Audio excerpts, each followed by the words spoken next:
बहनों, स्वागत है आप सबका हमारे YouTube चैनल लाइव विद यीशु मसीह में। आप सबको हमारी तरफ से जय मसीह की। हम आशा करते हैं कि आप अच्छे होंगे।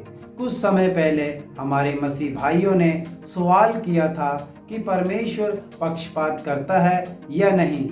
हम सभी भाइयों को इस सवाल का जवाब देने की कोशिश करेंगे।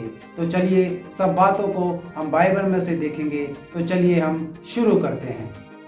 सबसे पहले हमें जानना होगा कि पक्षपात होता क्या है। पक्षपात को और कई नाम से बोल सकते हैं, जैसे भेदभाव, तरफदार, सिफारिश जैसे शब्द। पक्षपात का विपरीत होता है निष्पक्ष। निष्पक्ष जैसे कोई भेदभाव नहीं, किसी की तरफदारी नहीं, किसी की सिफारिश नहीं। सौभाग्य से परमेश्वर का स्वभाव पक्षपात रहित नहीं है।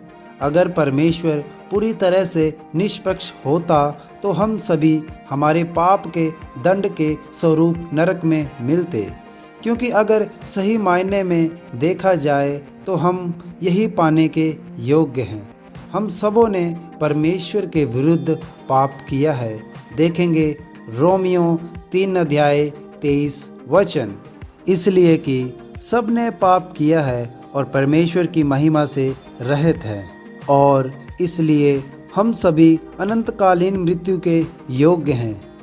देखते हैं रोमियो की किताब 6 उसकी 23वीं आयत की पहली लाइन में लिखा है, क्योंकि पाप की मजदूरी तो मृत्यु है।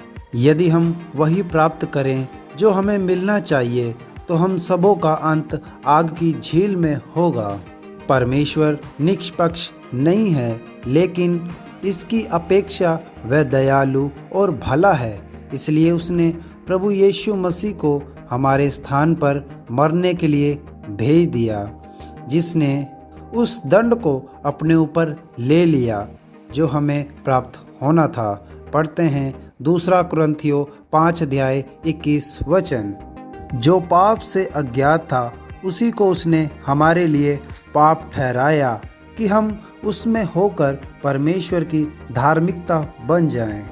हमें जो करना है वह और कुछ नहीं, बस उसमें विश्वास करना है और हम बचाए जाएंगे और हमें स्वर्ग में हमारे अनंतकालीन घर में स्वीकार किया जाएगा। देखते हैं यूहन्ना की किताब 3:16। क्योंकि परमेश्वर ने जगत से ऐसा प्रेम किया कि उसने अपना इकलौता पुत्र दे दिया, ताकि जो कोई उस पर विश्वास करे वे नाश ना हो परंतु अनंत काल का जीवन पाए। परमेश्वर हमें खुद अपने निकट लाता है ताकि हम उस पर विश्वास कर सकें। परमेश्वर सबों को अपने निकट नहीं लाता है, अपितु केवल निश्चित लोगों को ही अपनी प्रभुता के लिए चुना है। देखते हैं यूहन्ना की किताब 6:44। कोई मेरे पास नहीं आ सकता जब तक पिता जिसने मुझे भेजा है उसे खींच ना ले, और मैं उसे अंतिम दिन फिर जिला उठाऊंगा। और साथ ही में देखते हैं रोमियो की किताब 8:29-30। क्योंकि जिन्हें उसने पहले से जान लिया है उन्हें पहले से ठहराया भी है कि उसके पुत्र के स्वरूप में हो, ताकि वे बहुत भाइयों में पहलौठा ठहरे।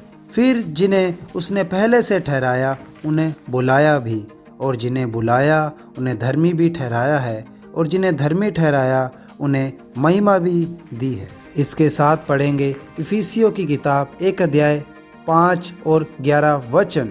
और अपनी इच्छा के भले अभिप्राय के अनुसार हमें अपने लिए पहले से ठहराया कि यीशु मसीह के द्वारा हम उसके लेपालक पुत्र हो, उसी में जिसमें हम भी उसकी मनसा से, जो अपनी इच्छा के मत के अनुसार सब कुछ करता है, पहले से ठहराए जाकर मिरास बने।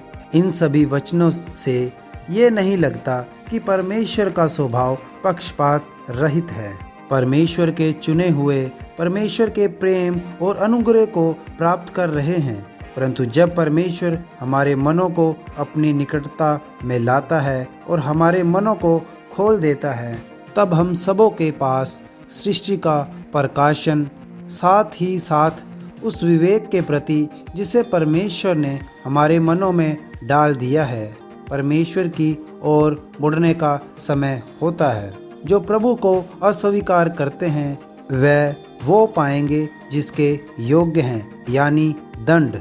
लेकिन जो प्रभु को स्वीकार करते हैं वह इनकी तुलना में अधिक प्राप्त करेंगे, लेकिन इसमें से कोई दंड को प्राप्त नहीं करेगा।